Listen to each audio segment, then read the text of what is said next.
ಕೋಲಾರದಲ್ಲಿ ಮೊರಾರ್ಜಿ ವಸತಿ ಶಾಲೆಯಲ್ಲೂ ಕೂಡ ಇಂಥದ್ದೇ ಹೇಯ ಕೃತ್ಯ, ಮಕ್ಕಳ ಕೈಯಲ್ಲಿ ಮಲದ ಗುಂಡಿಯನ್ನ ಸ್ವಚ್ಛಗೊಳಿಸುವಂತಹ ಹೇಯ ಕೃತ್ಯವನ್ನ ನಡೆಸಿದ್ರು ಅಲ್ಲಿನ ಸಿಬ್ಬಂದಿ. ರಿಪಬ್ಲಿಕ್ ಕನ್ನಡ ನಿರಂತರ ವರದಿಯನ್ನ ಬಿಡದೆ ಪ್ರಸಾರ ಮಾಡಿದೆ.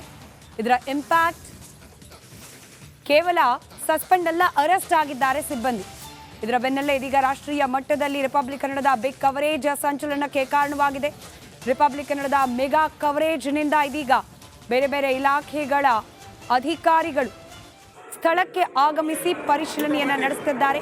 ರಾಷ್ಟ್ರೀಯ ಪರಿಶಿಷ್ಟ ಆಯೋಗದ ಸದಸ್ಯರು ಭೇಟಿ ಕೊಟ್ಟು ಅಲ್ಲೇ ಊಟ ಮಾಡಿದ್ದಾರೆ.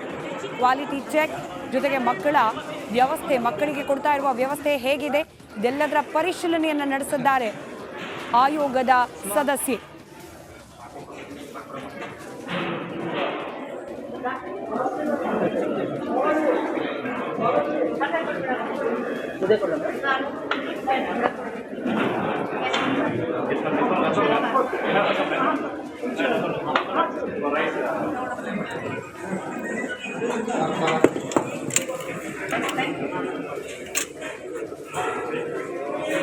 ಊಟ ಮಾಡ್ರಿ.